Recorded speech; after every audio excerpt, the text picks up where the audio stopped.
Good morning বন্ধুরা। এই তো সকালে হালকা নাস্তা বানিয়েছি। আজ কিছু ভিডিও করিনি, শুধু ভিডিও বানাচ্ছি এই যে হালকা নাস্তা দিয়ে। তো হালকা নাস্তা হচ্ছে ডিম ভাজি, সাথে রয়েছে আলু ভর্তা। আলু ভর্তাটা বানিয়েছি শুকনো মরিচ দিয়ে, আর সাথে পেঁয়াজ ভেজে নিয়েছি। এভাবে কিন্তু আলু ভাজাটা খুব মজাদার হয়। তো এই যে আমি খেয়ে নিয়েছি, খাবার পরে দেখি আলু ভর্তাটা সেই টেস্ট হয়েছে। এখন আমি বাজার করতে চলে যাচ্ছি। তো বন্ধুরা, এই যে আমি এখন বাজার করে চলে এসেছি। কি কি কিনেছি সেগুলো বাজারে গিয়ে আপনাদের সাথে শেয়ার করতে পারি নাই। আমি বাসায় এনে এখন আপনাদের সাথে শেয়ার করব কি কি এনেছি। এনেছি 2 কেজি সিলভার কাপ মাছ, আর সাথে এনেছি চিংড়ি মাছ। তো বন্ধুরা, এই যে সিলভার কাপ মাছগুলো আমি একটা বলে ঢেলে নিলাম। তো ঢেলে রাখার পর এখন আমি চিংড়ি মাছগুলো ঢালবো আর একটা প্লেটে। তো এই যে চিংড়ি মাছগুলো ঢেলে দেখাচ্ছি বন্ধুরা। এখানে আমি আধা কেজি চিংড়ি মাছ এনেছি, সাথে এনেছি আরো সবজিগুলো এখন আপনাদের দেখাবো। তো বন্ধুরা, এই যে এনেছি চিচিঙ্গা, এনেছি কুমড়া, এনেছি মরিচ, আর এনেছি কলা। তো বন্ধুরা, এগুলো ফ্রিজে এখন রেখে দেবো। রেখে দেওয়ার পর রাত্রে যা রান্না করবো কিছু মাছ বেছে নেব। তো এখন তো অলরেডি রাত হয়ে গেছে, এখন আমি চিংড়ি মাছ বেছে নিচ্ছি।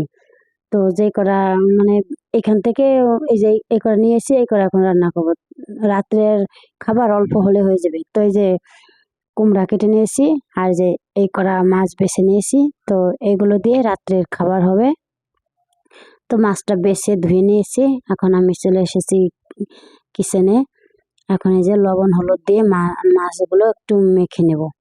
তো লবণ হলুদ দেওয়া হয়ে গেলে এখন মাছগুলো মেখে নিচ্ছি। ওইখান দিয়ে আবার আমি কড়াইতে তেল বসিয়ে দিচ্ছি। তো তেল গরম হয়ে গেছে, এখন মাছগুলো দিয়ে দিলাম। নেড়ে চেড়ে এই যে একটু ভাজা ভাজা করে নিচ্ছি। একটু রাংটা হলে মাছগুলো তুলে নেব। মাছ তুলে নিয়ে এখন কুমড়া বসিয়ে দিয়েছি। তো কুমড়াটা একটু কষানো হলে পরিমাপ মতন জল দিয়ে দেবো। তো এই যে পরিমাপ মতন জল দিয়ে দিলাম।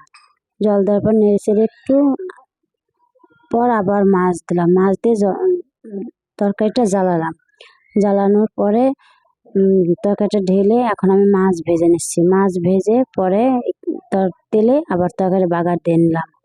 তো বাগার দেওয়ার পরে একটু মশলা দিলাম। মশলা দিয়ে নেড়ে চেড়ে আর একটু জ্বালাচ্ছি। আর একটু জাল হলে ঝোলটা আটালে পরে ঢেলে নেব। তো বন্ধুরা, এই যে ভাত বসিয়ে দিয়েছিলাম, ভাত হয়ে গেছে, তো ভাত বেড়ে দিচ্ছি। তো বন্ধুরা, এই যে দেখুন আজকের খাবার দাবার বাজার। তো বন্ধুরা, ভিডিওটি ভালো লাগলে লাইক দিবেন, ছোট্ট করে কমেন্ট লিখবেন। নতুন নতুন ভিডিও চাইলে অবশ্যই পেজটি ফলো করে রাখবেন। Ta ta, bye bye, see you. আবার দেখা হবে।